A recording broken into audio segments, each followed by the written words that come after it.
The light rises softly, as if the sky itself were breathing slowly.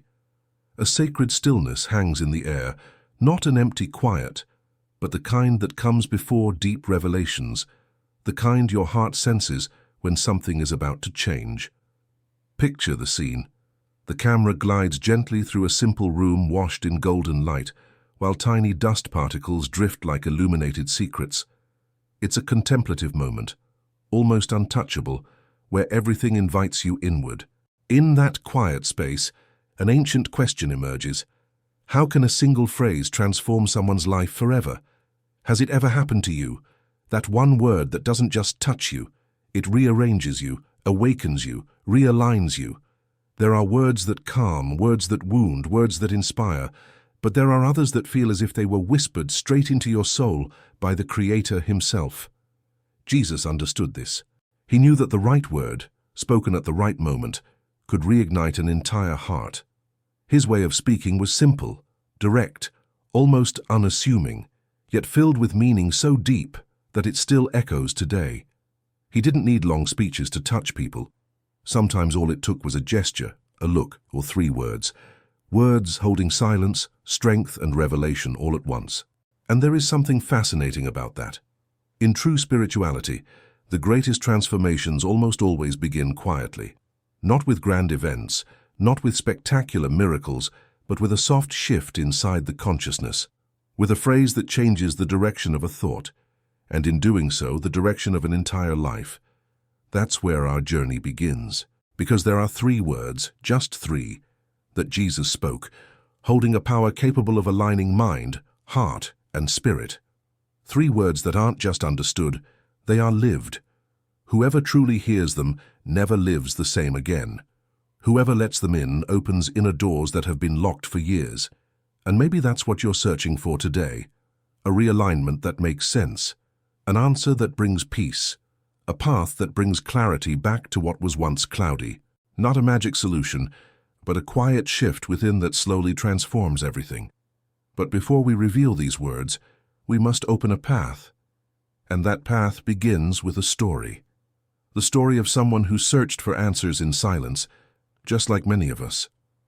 A story that won't be told just yet, but is already approaching, like a distant echo. Because there are moments in life when the soul is ready to hear, even if the mind doesn't yet understand. And maybe this is your moment right now. The 3 words are coming, and when they are revealed, you'll understand why those who hear them never live the same again. There is something deeply mysterious about the way Jesus used words. He didn't speak to impress, persuade, or dominate. He spoke to awaken. Each phrase carried a breath of life, as if it came from a place where time is unhurried and truth never forces itself. To understand the 3 words we'll reveal soon, we must first understand the spiritual universe they come from. In ancient Jewish culture, a word wasn't just a sound that faded into the air. It was a creative act, an extension of one's very being. When someone spoke, they planted a seed capable of generating movement. Long before modern science, they understood that words shaped inner realities and therefore changed actions, decisions, and destinies. This idea deepens when we look at the concept of logos in the Gospel of John. Logos isn't just the word, but the manifestation of divine order that structures the universe. It is the meaning behind all things. It's what gives form to chaos. A word, therefore, is not noise, it is force. And Jesus, more than any master before or after, knew exactly how to use it. When he said, "Do not fear," it wasn't just a phrase. It was an invitation for consciousness to return from the anxiety of tomorrow into the presence of the divine. When he said, "Come," he wasn't simply calling someone closer. He was calling them inward, to the place where the soul finally wakes up. His words were not explanations, they were keys. Keys that unlocked perceptions, emotions, entire lives. Ancient philosophies recognized this too. The Stoics spoke about the importance of inner dialogue, the words we repeat to ourselves in the midst of storms. Eastern traditions emphasize the power of mantras, vibrations that reorganize the spirit. Universal wisdom agrees on one thing: words shape the reality we see and the reality we build. And here is something profound. The words we hear shape our inner reality. The words we repeat shape our destiny. Jesus knew this with absolute clarity. He didn't choose his words at random. He offered them with surgical precision. Simple, short, but always deep. Transformation didn't come from complexity. It came from the truth within them. But there is a massive difference between hearing superficially and hearing spiritually. Hearing with the ears is catching a sound. Hearing with the spirit is letting the word descend into that hidden place where decisions are born, where beliefs take shape, where the heart finds direction. Jesus spoke to that place, the invisible center of the soul, and that's why 3 words, just 3, carry such power. Not because they're mystical or secret, but because they are living seeds. Seeds that, when they fall on receptive ground, awaken awareness, align emotions, and reignite the inner light so many let dim under the weight of life. We are approaching, step by step, that sacred center. The 3 words he whispered were not meant to be memorized, they were meant to be lived. They travel through time, they cross traditions, they converse with different philosophies, and yet they remain essentially simple, like all truths that come from depth. Soon, we will enter the story of someone who heard those words in the exact moment their soul desperately needed direction. But we aren't there yet. Before that, we must breathe, feel, and prepare the heart. Because only those who truly open themselves to hear are ready to be transformed. The day was gray when Elena realized something inside her had broken. It wasn't a dramatic event or a visible crack, just the quiet realization that the weight she carried no longer fit inside her chest. Sometimes the soul doesn't scream, it sighs, and Elena's sigh was a mix of exhaustion, fear, and a question echoing without an answer. Why do I feel like I'm losing myself? She walked through the streets as if she were in a movie where the world continued normally, but she was frozen in a single frame. People passed by, talking, laughing, arguing, and all Elena could hear was a distant hum, as if submerged underwater. Outside, everything was the same. Inside, the silence was deafening. One late afternoon, she found a wooden bench near a small park. She sat slowly, as if a sudden movement might cause her soul to crack even more. The wind touched her face, but brought no relief. She watched children running, older folks chatting, dogs playing, and wondered why she felt invisible there, as if everyone else carried a purpose, a direction, except her. Tears began to fall, not from deep sorrow, but from exhaustion. She couldn't name exactly what hurt. It was a collection of small losses, tough decisions, inner conflicts, and a sense that her life had become a maze with no exit, and above all, a painful spiritual distance. Not a lack of faith, but a lack of connection. That night, back home, she lay in the dark and exhaled deeply. Something inside her longed for a pause, a breath, a whisper. She didn't want ready-made answers. She wanted a sign that a path still existed. And that silent longing led her the next morning to an unexpected place. It was a simple, almost hidden space. The old walls bore the marks of time, like scars that didn't need to be concealed. A small garden sat beside it, where a few flowers grew despite little care. Elena entered just because she wanted silence, nothing more. She sat on a wooden chair, took a deep breath, and let the quiet surround her. Then something caught her eye. A small, worn book left on a table. Its cover was faded, but you could still make out an ancient symbol, like a lamp or a flame. She didn't know why, but she felt drawn to touch it. When she opened the book, she found a marked page. It was a simple passage, yet full of depth, speaking about how Jesus used words to awaken sleeping souls. One sentence stood out as if illuminated. There are words that aren't spoken. They are lived. A chill ran through her. It felt as though someone were speaking directly to her inner state. A distant childhood memory surfaced. Her grandmother telling her stories about Jesus, not fear-filled stories, nor only of faith, but stories of love and wisdom. In one of them, her grandmother spoke of a moment when Jesus whispered 3 words. Elena couldn't remember the words, only the fragment, her grandmother smiling and saying, If you ever feel lost, remember them. They'll show you the way back." That echo stirred something inside her. Not a full revelation, not complete healing, but a spark. A small light in the darkness saying, "Keep going." She stayed there a while, letting time slow down. After a few minutes, she heard soft footsteps. An elderly man with gentle eyes entered the room. He didn't speak at first. He simply smiled and nodded as if he understood her soul's state. He walked to the table, touched the book gently and said, "Sometimes what you're searching for isn't far, it's just too quiet to hear." She breathed deeply, absorbing his words. Then he added in a near whisper, "Jesus spoke 3 words that don't just change life. They change the way we see life. They aren't understood instantly. First they awaken, then they transform." Elena's heart quickened. It sounded familiar, like her grandmother speaking through him. "When you hear these 3 words out," he said, "something inside you will shift. But remember, hearing is only the beginning." Then he closed the book softly, as if protecting the next chapter. Elena didn't fully understand, but something had changed. She didn't leave cured, but she left different, as if she had been given an invitation, one she didn't yet understand, but that pulled her closer to herself. The 3 words still weren't revealed, but for the first time in a long time, she was ready to listen. Elena returned to that quiet space the next day like someone returning to a spring they can't explain, but deeply need. Something there, maybe the simplicity, maybe the silence, maybe the echo of the old man's words, opened an inner hallway where her heart could breathe without rushing. She sat again, this time calmer, as if about to rediscover something she didn't know she'd lost. That's when he appeared again. The same man, slow steps, peaceful eyes, a serenity that seemed to soften the air. He didn't speak right away. He set the old book on the table and looked at Elena with a gentle expression, as if watching someone untie invisible knots. "Do you want to hear the first word?" he asked.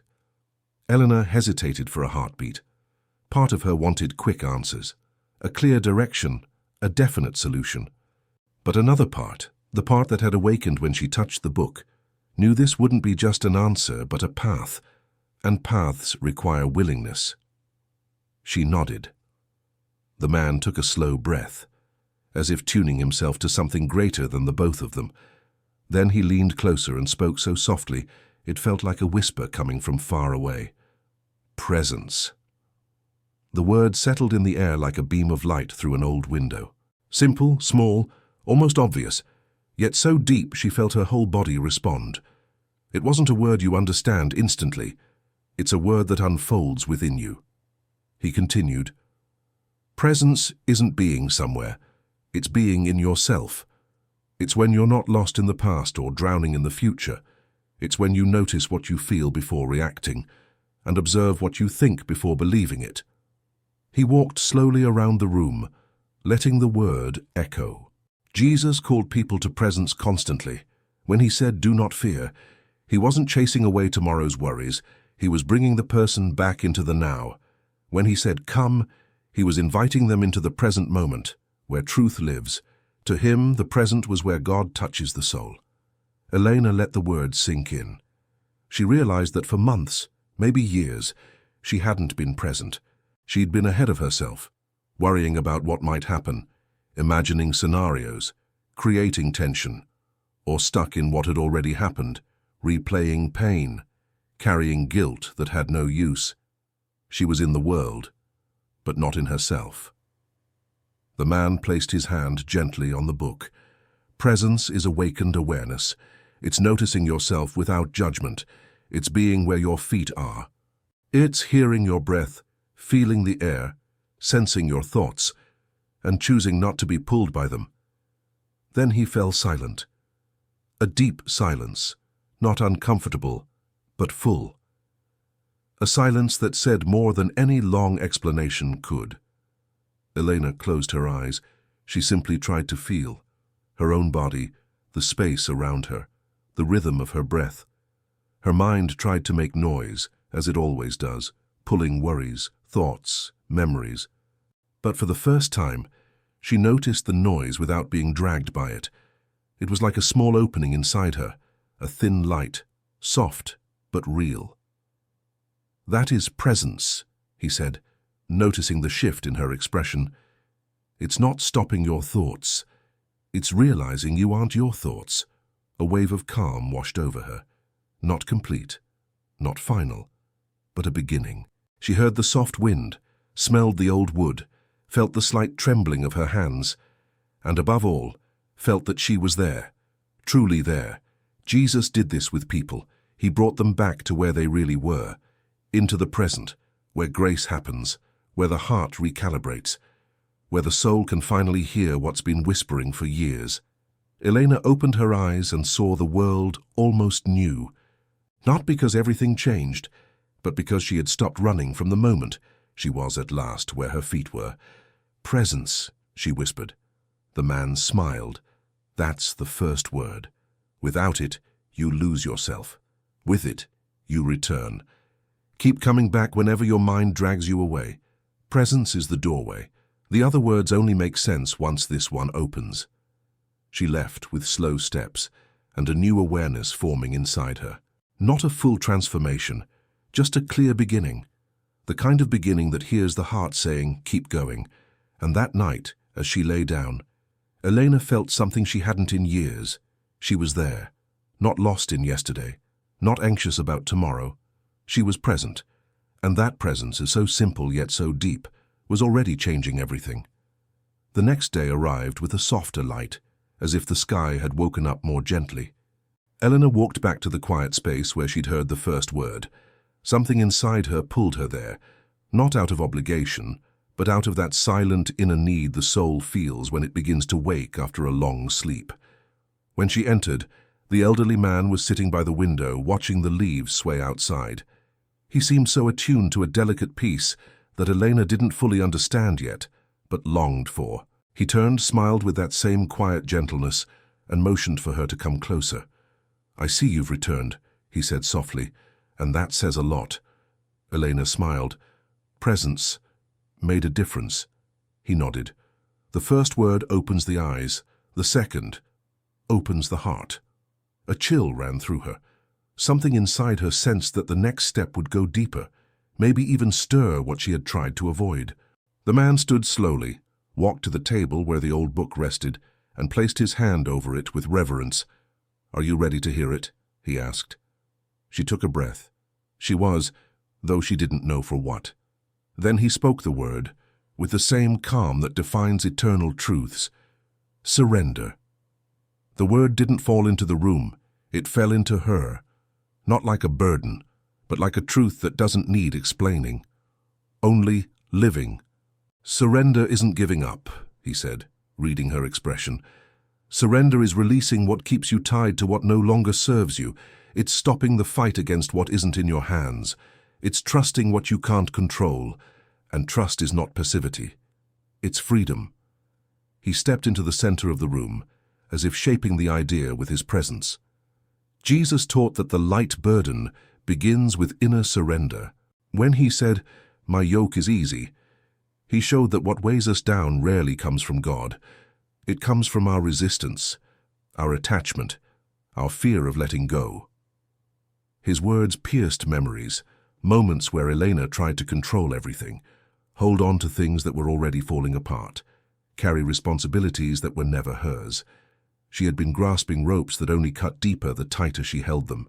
"Surrender," he continued, "is the courage to open your hand, to release what no longer returns, to stop fighting what has already ended, to accept truth without settling into suffering." She inhaled deeply, and the breath seemed to reach places inside her that had been closed for a long time. "But how do I do that?" she asked honestly. He offered a compassionate smile. "First, you recognize what you're trying to control. Then, you admit your strength has limits. And finally, you let go, inside, in the soul. And trust that the path that appears when you stop resisting is always lighter." Elena lowered her eyes. A soft ache rose inside, not like an open wound, but like a truth finally unveiled. She realized that much of her pain came from the constant struggle to keep things upright long after they'd collapsed. She'd been holding on to people who had emotionally left, holding on to paths her heart already knew were over. And especially, she'd tried to control outcomes that were never hers to command. "Surrender isn't losing," he said gently. "Surrender is making room for what is meant to come. When you release what weighs you down, your hands are open to receive what frees you."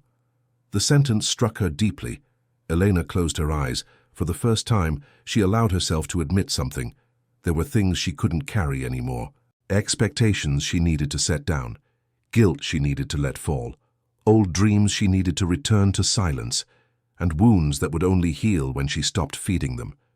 He watched her quietly and whispered, "Release it. Not out of weakness, out of wisdom." A tear slipped down her cheek, not sadness, but relief. A deep exhale followed, almost ritualistic, and in that moment she let go. Not everything, not fully, but enough for her inner world to shift. "Surrender," she repeated softly. "Yes," he said, "surrender creates the space that direction needs to appear. The third word can only be understood when the heart is light enough to follow it." Eleanor left that place changed, lighter, aware, still with inner battles ahead, but with a new clarity. To walk forward, she needed to release. To continue, she needed to trust. To see, she needed to stop struggling. The second word had done its work. The third was waiting. The morning arrived brighter that day, as if the sky itself were eager for something to unfold. Elena walked back to the quiet space where she had learned about presence and surrender. Inside her, a soft expectation stirred, a movement she hadn't felt in a long time. She wasn't carrying the same weight anymore. She wasn't lost in the same way. It was as if, after opening her eyes and then her heart, something within her stood ready on the threshold of a new chapter. When she entered, the elderly man was already there. This time he seemed even more serene, as though he had been holding the final word in a deep, sacred silence. Elena felt her own heart still, preparing itself for something that wouldn't just be heard, but lived. He gestured for her to come closer. "The third word," he began, "is the one that turns awakening into life. Without it, everything you've learned stays still. With it, everything becomes a path." Then he tilted his head gently and spoke. "Direction." The word swept through Elena like a steady breath. It wasn't as soft as presence or as intimate as surrender. It carried movement, intention, posture. It asked something of her. "Direction," he continued, "is the moment when the awakened spirit begins to walk. It's when you no longer move from impulse and fear or desperation, but from alignment with what is true within you." He paused, letting the word take shape inside her. Jesus did this constantly. When he said, "Follow me," it wasn't a command, it was an invitation. Direction isn't pressure, it's guidance. It's the inner voice pointing you toward a path that makes sense, even if it's simple, even if it's small. Direction doesn't shout, it leads. Elena felt her thoughts surge forward, eager for answers. But the man, noticing this, added, "Direction isn't knowing the final destination. Direction is taking the first step with awareness. It's acting without anxiety, moving without rushing, yet with intention." He walked a few steps, demonstrating his point in silence. Presence makes you see. Surrender makes you release. Direction makes you move. Eleanor inhaled deeply. Something inside her aligned in a way she couldn't name. She realized that for so long she had waited for life to change on its own, as if clarity would fall from the sky or pain would dissolve overnight. But now she understood. Transformation doesn't happen with understanding alone. It happens with movement, aligned movement, purposeful movement. "When you walk with direction," he said, "it doesn't matter how small the step is. What matters is that it's true. And true steps build true paths." Eleanor closed her eyes. She saw the months of confusion, the emotional fog, the heaviness she carried. She saw the presence she had regained, the surrender she had experienced, and then like a thread connecting everything she understood. A path had always been waiting for her, but it could only appear when she moved. Not with urgency, not with fear, but with direction. "So, how do I find this direction?" she asked. He smiled knowingly. "Direction isn't found. It's revealed. It rises when you are present and surrendered. It comes from within, when you quiet the fear and listen to consciousness. Direction appears when you act from truth, not hurry. And above all, when you understand that walking is part of faith." He stepped closer. Faith isn't just believing. Faith is moving. Jesus invited people to follow him because he knew transformation happens while you walk. Elena felt something settle inside her, an inner alignment. Her life hadn't stopped for lack of opportunities, she realized, but for lack of conscious movement. "Direction," she repeated. "Yes," he said. "When you move with direction, your decisions change, your relationships change, your spiritual vision changes. Direction doesn't demand that you solve everything today. It invites you to walk the right way today." She breathed in and felt something new. Not a sudden enthusiasm, not a naive optimism, a steady peace, a peace that moves, a peace that builds. She pictured the three words lined up like steps: presence, surrender, direction. And she finally understood why her grandmother had said they lead the way back. Leaving that place, Eleanor realized something had completed itself within her. She didn't have all the answers. She didn't know how to fix everything, but she knew where to place her next step, and knowing the next step is enough. She walked through the street feeling the wind, hearing life around her, seeing the world with new eyes, present, lighter, guided. The three words had done their work, and for the first time in a long time, Elena had direction. Elena's journey doesn't end in that quiet room. In truth, that's where it finally begins. Because the three words Jesus whispered, presence, surrender, and direction, aren't merely concepts. They aren't just spiritual ideas or philosophical reflections. They are paths. Paths that reveal themselves when the heart finds silence enough to hear, and courage enough to live. Elena realized nothing changed instantly around her. The streets were the same. Her responsibilities didn't vanish. The challenges didn't magically disappear, but something in her had changed. She carried a steadier center, a deeper peace, a clarity she couldn't access before. And for the first time in years, she felt she could walk without losing herself. Because that's what the three words do. They don't change the world from the outside in. They change you from the inside out. Presence brings you back to now. Surrender brings you back to lightness. Direction brings you back to the path. Together, they restore the spiritual alignment Jesus always taught. He never spoke to impress. He spoke to awaken, and he still awakens. In every person who listens with the Spirit, in every heart that opens, in every life willing to be led by the simple, profound truth he carried. These words don't work when memorized. They don't transform when merely remembered. They transform when lived. And maybe that's what you need today, to live these three words, one at a time. When you wake up, remember presence. In moments of tension, remember surrender. In moments of decision, remember direction. You don't need to know everything. You don't need to fix everything today. You only need to walk with awareness, trust with your heart, and exist truthfully. Spiritual life doesn't begin in answers. It begins in the silence that allows you to hear. And now, with these three words inside you, you carry the same keys that awakened Eleanor. The same invitation. The same real possibility of transformation. Because those who hear these words never remain the same. And those who live them turn every step into purpose. And so, we end with the question that always closes our videos and opens a deep space for reflection. What would you have done in her place? Let me know in the comments, and don't forget to like and subscribe for more stories like this. Before we close, remember this: hearing spiritually is the first step toward change. And you've just heard, now it's time to live.